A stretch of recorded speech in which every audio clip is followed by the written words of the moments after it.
Okay, let us begin. So today we are going to do a Manana session as usual. So we start with a prayer and then we will do about 10 minutes of just meditation, because in order to do the contemplation, we have to first be able to quieten the mind a little bit. And so we make a little bit effort to first meditate for 10 minutes, and during that you can use any specific meditation that you are comfortable with, but I'll also guide you in a couple of them. Okay, so let us begin. Om Asatoma Satkamaya Tamasoma Jyotirgamaya Mrityorma Amritam Gamaya. Om Shanti Shanti Shanti. Om Shri Gurubhyo Namaha. So we can start with first mentally bowing to the Lord, to the Gurus, and try to bring them into your heart. Feel their presence, feel their blessings. Through the support of that Saguna form, we try to transcend all dualities, all pluralities.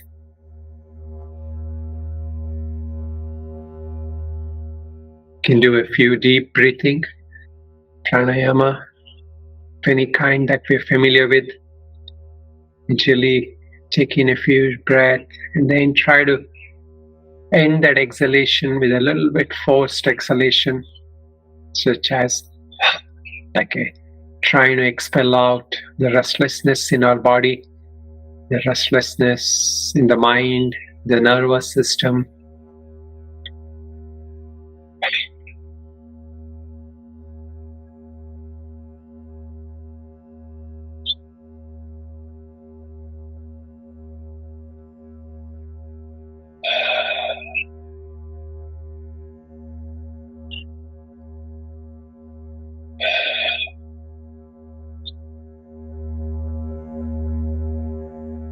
And for that few minutes of meditation, you can use some mudras, such as the just feeling a little tightening of Mula Bandha, and any other things that help us to sit as much as possible in a comfortable but yet erect posture, using a support of the Mula Bandha, Jalandhara Bandha, but yet breathing normally. We try to bring our attention and energy in the body a little upward, directing it upward, placing that attention at the heart center.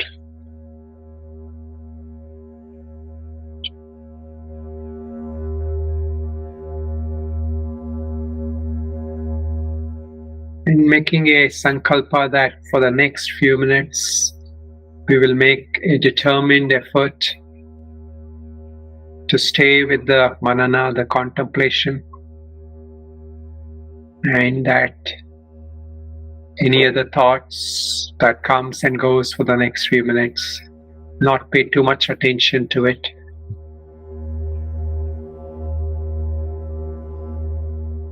We can use a mantra, or we can use a meditation technique to help us still the mind, bring that mind to a calm focus, again and again bringing their attention to the object of our meditation.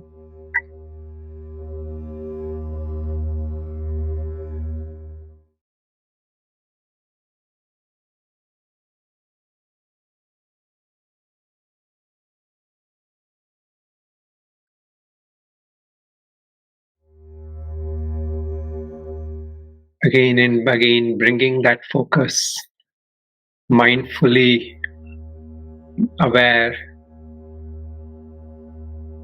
As many times as we bring our attention, so much does the attention get stronger. It is not how deeply we go into focus, but how many times we are able to bring that mind which is getting disturbed back to the center of our attention.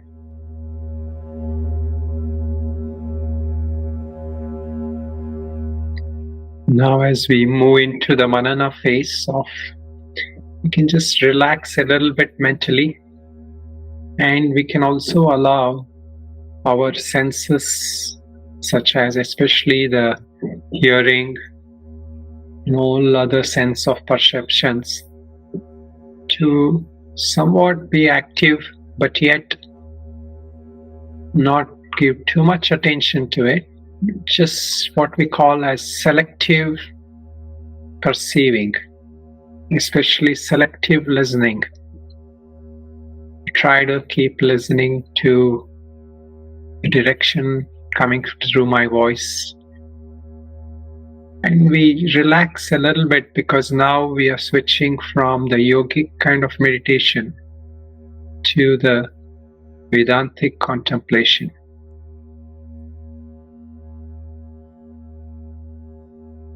And feel that relaxation in your body as well. But yet try to stay in somewhat an erect posture, but not too tight. Mentally also relaxed, but yet resolved to continue with the contemplation, actively engaging the instruments of the heart and mind.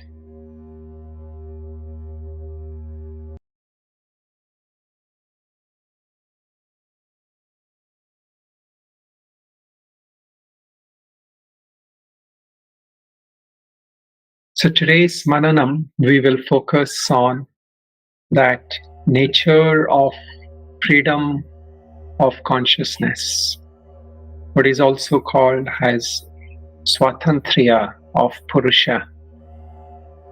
The nature of consciousness is free, it is independent, it is not subject to any change, it is not dependent on any thing of nature, matter, energy. And for this we can start with a little bit visualization. Visualization is of a snow-peaked mountain, taller than all other peaks, what we sometimes in the Himalayas regard as the Kailash Parvat.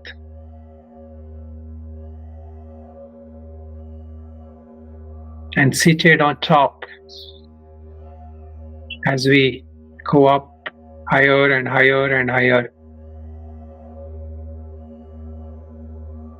we move away from all the objects of matter, all the world, the nature, somewhat a transcending attribute. High up on this mountain, at the peak, is seated the Lord, whom we recognize as Yogeshwara or Shiva.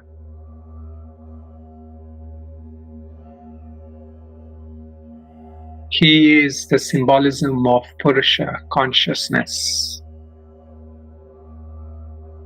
that is free from all the matter, from all the changing attributes, gunas of nature.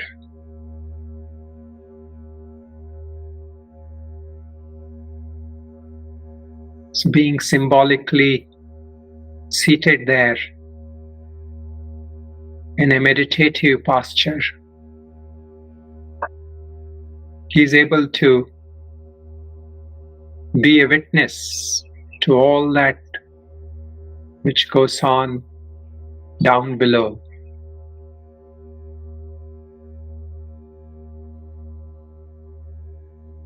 Through that perception, he is able to know everything, but yet be unaffected by it.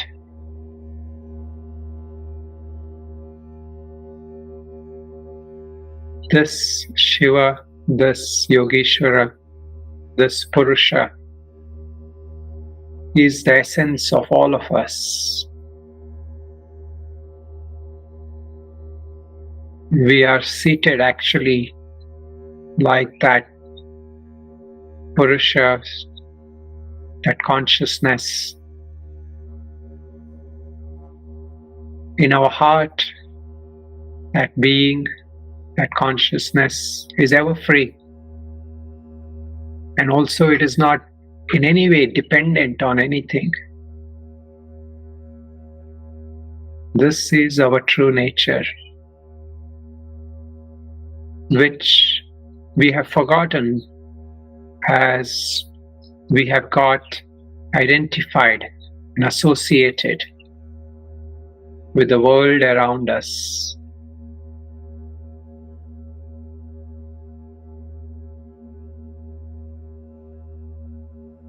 So that one consciousness has now become all these names and forms.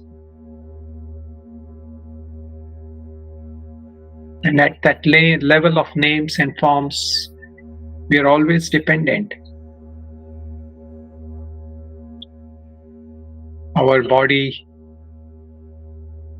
needs food. Our body needs all other elements to keep it, to sustain it.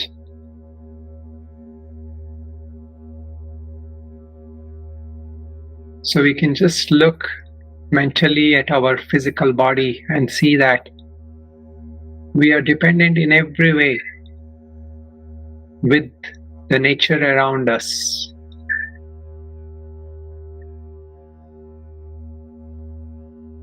We need to keep supporting it.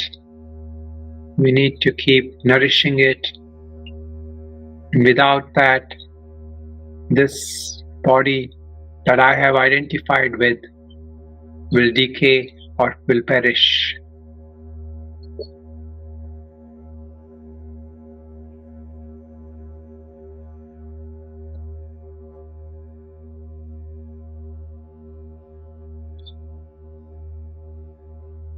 Similarly, at the level of pranamaya, the breath, I'm dependent, if not anything, on the oxygen that comes from the nature. The lack of oxygen makes me uncomfortable.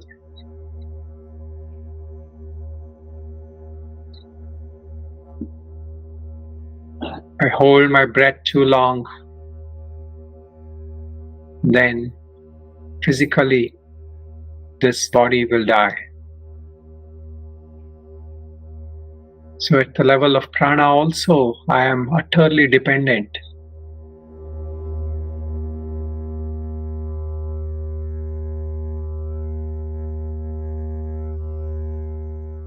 At the level of mind as well, I need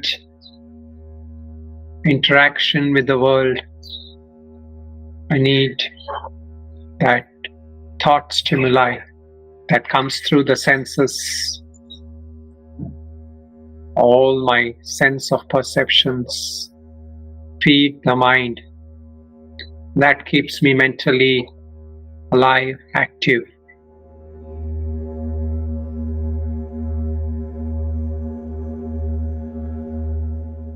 This constant thought activity based on the sense impulses of the mind, based on the sense dependence of the mind, is what keeps the mind active. So at that level, even my emotion is dependent to a large extent on others. I am dependent on the world around me to give me the positive experiences. I'm dependent on the people around me to make me feel good.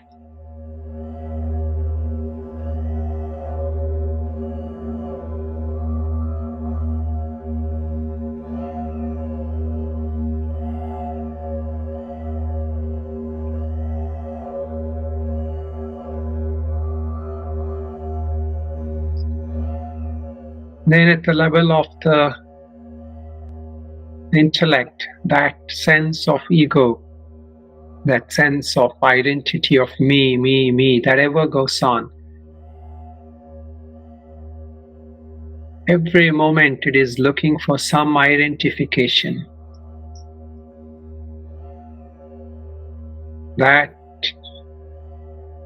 moment we wake up, we immediately reclaim that, oh, I am sleeping here, or I need to do this or that. So that immediate identification is developed through that intellect. And I reinforce that I am this body, mind, or I am in this world. It's constant dependence on outer, on the nature, or what we call as Prakriti, is what keeps me bound to Prakriti.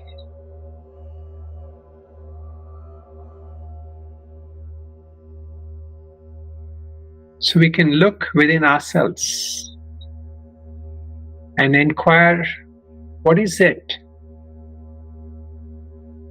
that is not dependent on anything? Just try to get that sense of what is it in your experience that is always there, that doesn't need something to be there. Can you try to explore experientially or investigate in your own experience? What is there that can stay without being dependent on anything? And is there something like that at all? Or is everything in you, or what you identify as you, is that always dependent on something else?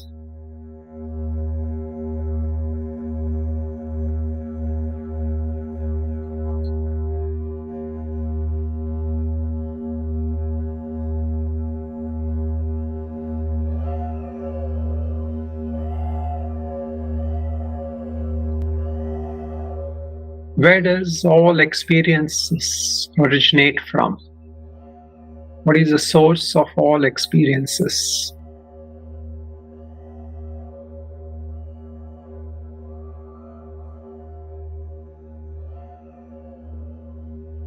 Before the mind attributes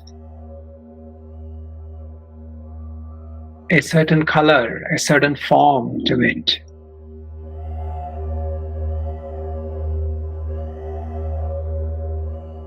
all these perceptions or identifications that comes and gives us even the sense of multiplicity, that a sense of experiencer or I-ness, isn't that always the same? Isn't that always free before we mentally superimpose some attribute or thought or form to it? Can you try to get in touch with that essence of beingness, that essence of what you call as I in its purest form?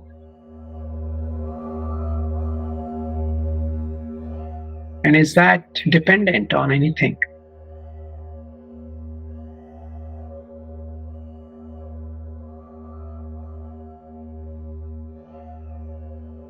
At the most, we might feel, yeah, in order for me to be awake, I need to be active in the mind.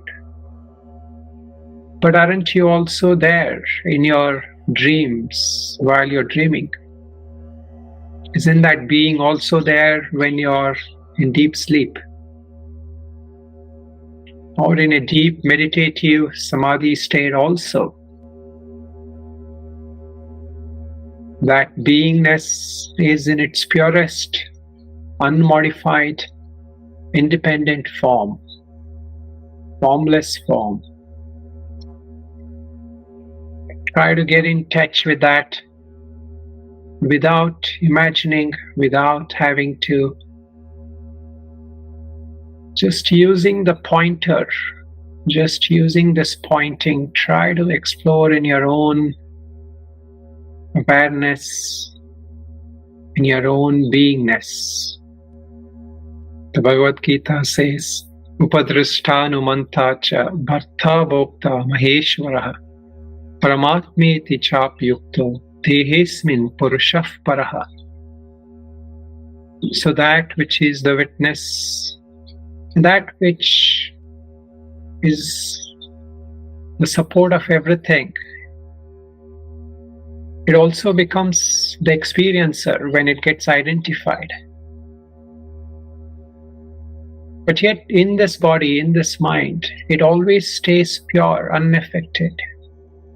It is free, right here, right now. So the freedom of consciousness is not something that has to be attained through a lot of efforts. The freedom of consciousness has to be realized right here, right now. Consciousness was never bound. That consciousness, when it gets identified with Prakriti, feels that it is dependent. But that consciousness is ever free. We are that consciousness, ever pure, ever free.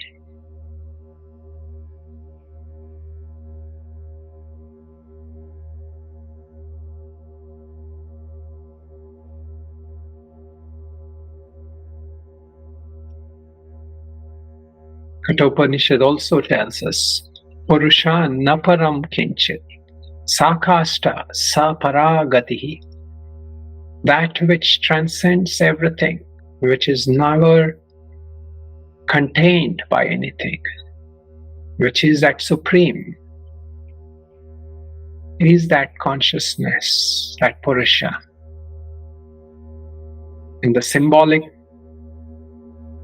imagery of that is that Yogeshwara, Lord Shiva, who is sitting on that Kailash Parvat. Being in this world, he is still away from it. He is above it. And that is really our true state. But in our physical and mental experience, we are bound by perceiving using the instrument faculties of the senses and mind.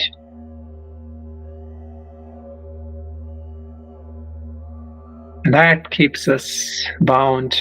We go through the ups and downs of life. Happiness, sadness, likes, dislikes, all the dualities.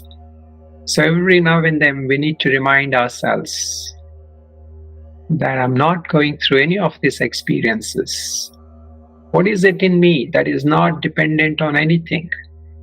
This is the inquiry we have to keep launching into until we get a direct insight, realization of this.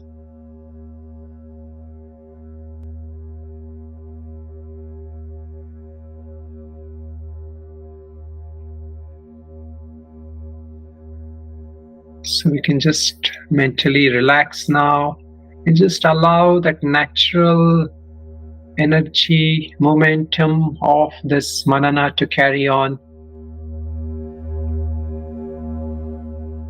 Just mentally let go and feel and rest in that experiential realization of this manana, just for a minute or two.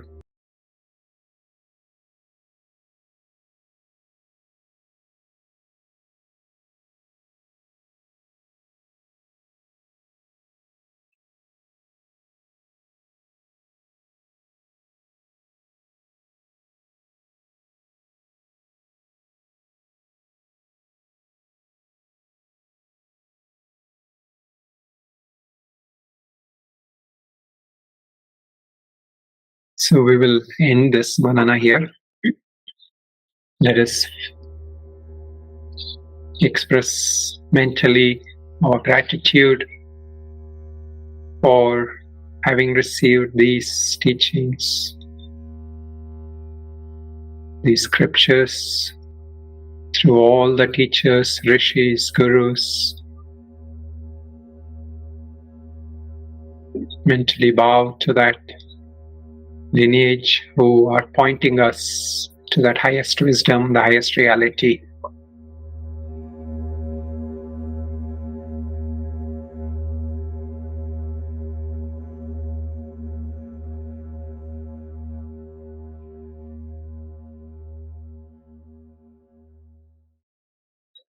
And say a closing prayer. Om Purnamada Purnamidam Purnat Purnamudachyate Purnasya Purnamadaya Purnameva Vashishyate. Om Shanti Shanti Shanti.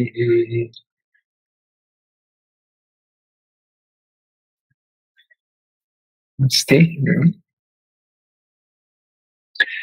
So continue with the manana. Hold on to an inquiry all through the day. Namaste. Om Namo Narayana.